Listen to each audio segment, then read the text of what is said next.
Nous vous savons nombreux à suivre le journal de la ville, mesdames et messieurs. Voici les sommaires. Les chauffeurs des taxis et taxi-bus ont repris leur travail ce mardi 30 juillet dans les rues de Kinshasa et c'est à l'issue d'une réunion tenue par la première ministre, chef du gouvernement, avec le ministre des Transports et les autorités de la ville de Kinshasa. Les agents et fonctionnaires de l'État maintiennent leur ultimatum lancé au gouvernement pour la paie de $200 américains aux huissiers. Ils ont ainsi confirmé lors de leur échange avec le vice-premier ministre, ministre de la fonction publique, ce mardi 30 juillet dans la grande salle de conférence de Fatima Gombe. À la conférence épiscopale nationale du Congo, le nouveau président élu de la Cinco, Monseigneur Fulgence Moutemba Mogalou, archevêque métropolitain de Lubumbashi, a pris officiellement ses fonctions ce mardi 30 juillet 2024. C'est tout pour les sommaires, mesdames et messieurs. Encore une fois, bienvenue dans ce journal.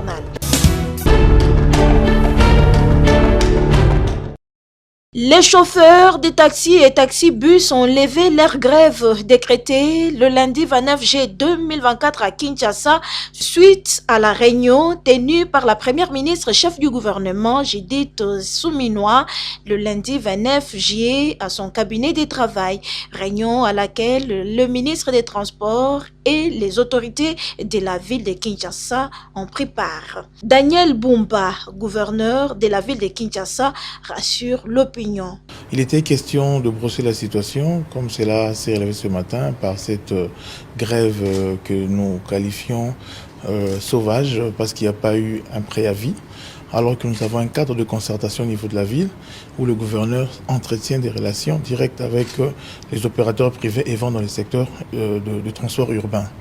Alors il s'est dégagé que la police nous a accompagnés d'abord pour nous avons instruit la police commis à notre responsabilité de déblayer les routes de tout ce qu'il y avait comme pneus, de tout ce qu'il y avait comme des actes d'incision qui se marquaient déjà, mais qu'à cela aussi l'accompagnement que le gouvernement a pu faire avec l'entreprise Transco, relevant de ses prérogatives en termes d'approvisionnement en carburant, que la ville a accompagné pour éviter justement de couac, parce qu'il y avait un mouvement de grève au niveau de Transco aussi qui a empêché cet approvisionnement-là.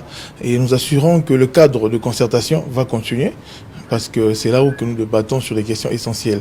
Et quant aux tracasseries, nous tenons à soulever ici, il est juste des questions de contrôle de routine des agents de division de transport.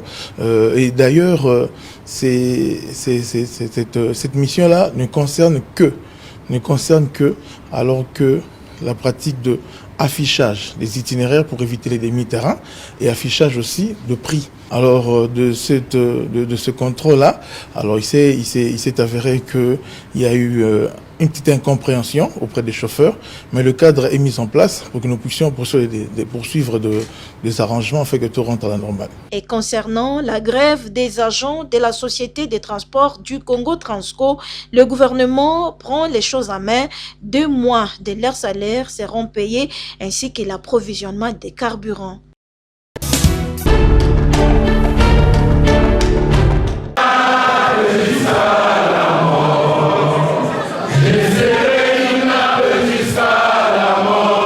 Une assemblée générale de 600 délégués syndicaux de l'intersyndicale nationale de l'administration publique INAP dans tous les ministères de l'État congolais convoqués ce mardi 30 juillet 2024 à Kinshasa dans la grande salle de Fatima Gombe à la demande du vice-premier ministre au ministre de la fonction publique Jean-Pierre Liaou, dans le cadre du dialogue permanent venu sensibiliser, conscientiser et informer les agents et fonctionnaires de l'État les différentes réformes mises en place par le gouvernement, réformes que les agents et fonctionnaires de l'État doivent porter pour la bonne marche de l'administration publique.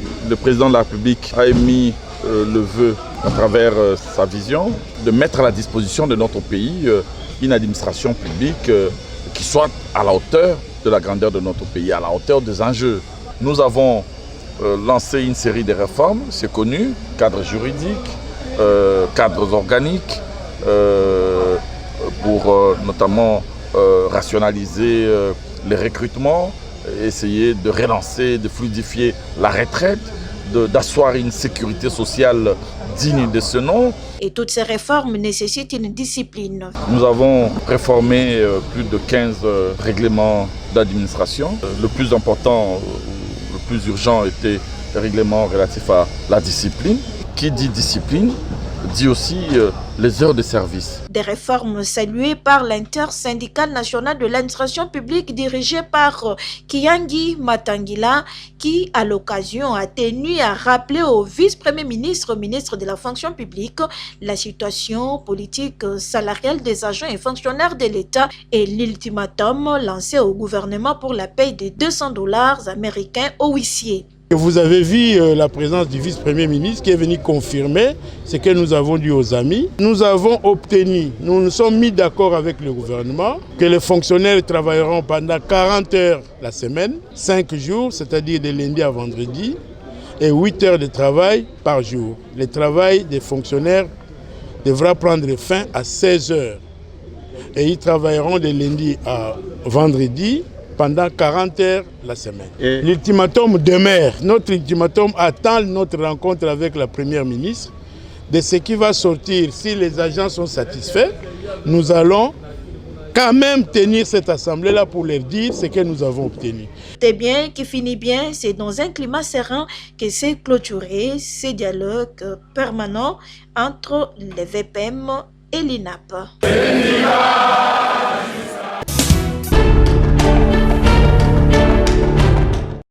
Reporté dû à des problèmes techniques et logistiques, les dépôts de candidatures aux différents postes de membres du bureau définitif du Sénat a été repoussé des 72 heures, a annoncé le rapporteur du bureau d'âge de cette institution. Voici comment se présentent les nouveaux calendriers réaménagés. Vendredi 2 août 2024, dépôt des candidatures de 9h à 18h.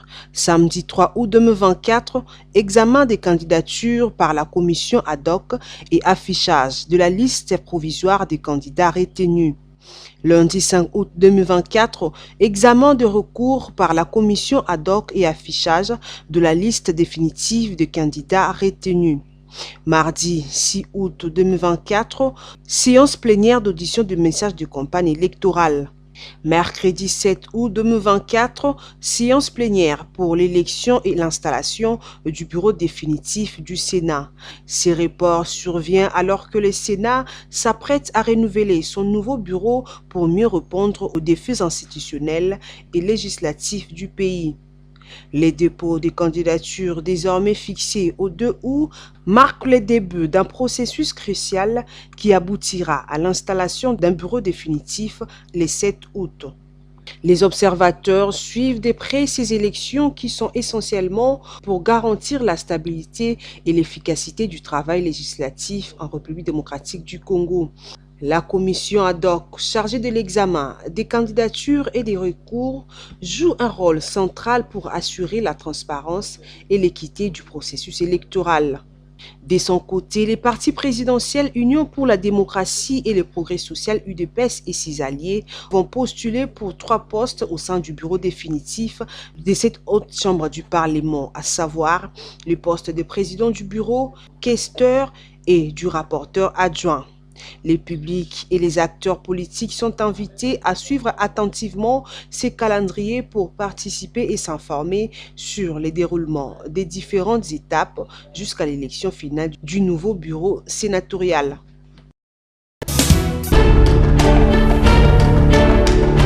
La conférence épiscopale nationale du Congo, le nouveau président élu de la SENCO, Monseigneur Fulgence Mouteba Mogalou, archevêque métropolitain de Lubumbashi, a pris officiellement ses fonctions ce mardi 30 juillet 2024 à l'issue de la cérémonie de reprise avec les présidents sortants, Monseigneur Marcel Otembi, archevêque métropolitain de Kisangani.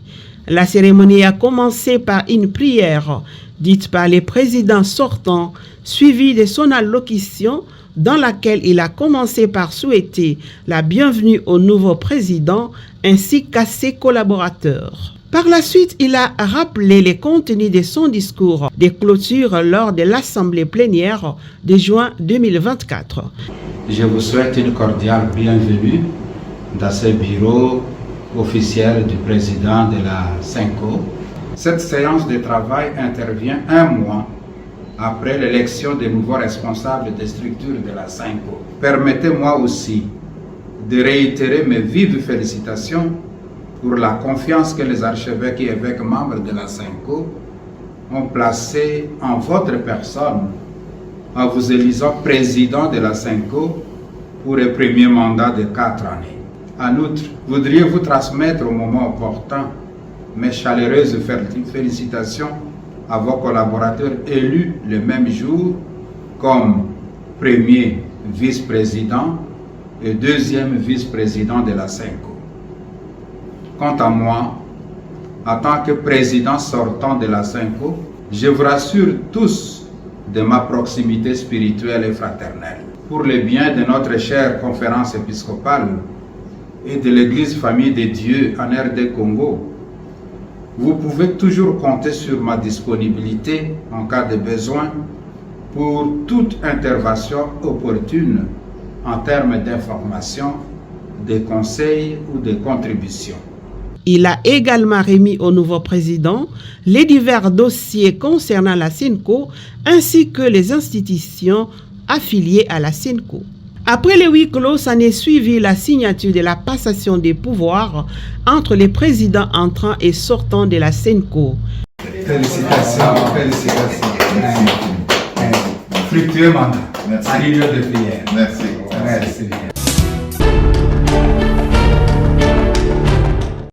Après le drame survenu au stade des Martyrs lors du concert Mike Kalambay le samedi 27 juillet 2024 causant mort d'homme, les premières décisions ont été prises par le gouvernement.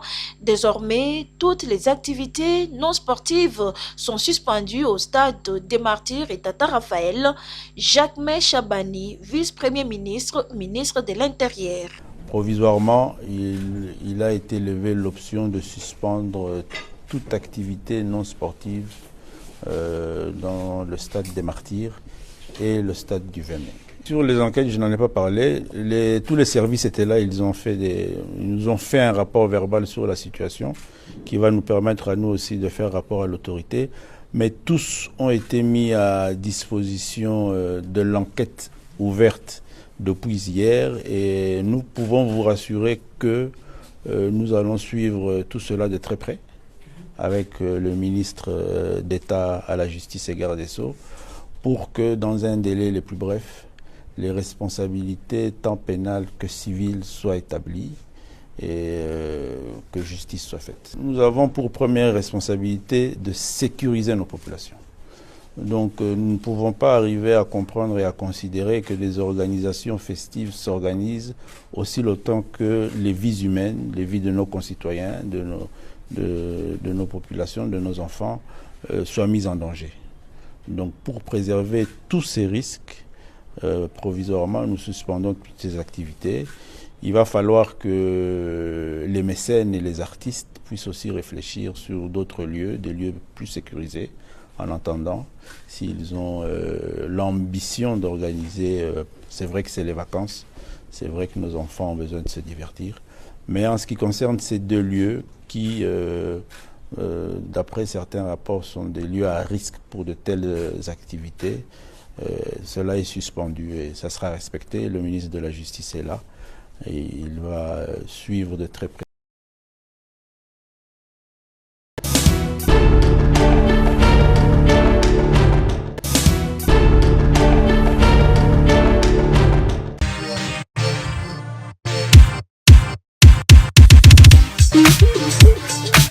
Quinoises et quinoises, vous qui aimez vous habiller classe et chic lors de vos événements, voici pour vous une seule adresse, boutique d'habillement Bedelium.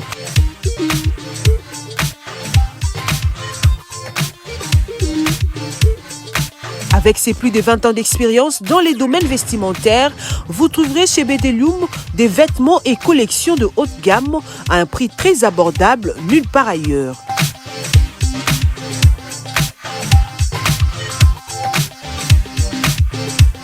Des robes soirées, costumes pour hommes, cravates, chaussures hommes et femmes, des montres, ceintures, des pantalons tissus et jeans de très bonne qualité pour vous rendre sublime. Nous sommes aussi dans la parfumerie. Nous vous offrons de parfums de marque pour vous sentir bon. Notre adresse, trouvez-nous sur l'avenue des Écuries numéro 3 à Kitambo Magasin, référence Kin Marché et Hôtel Malébo. Chez Bedeloum, bon chic, bon genre.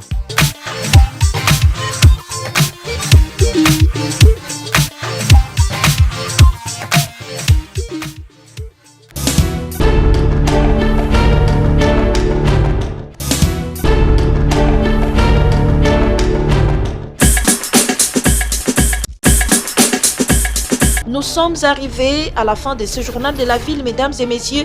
Merci de l'avoir suivi. Le prochain rendez-vous est fixé pour ce mercredi et d'ici là, portez-vous bien.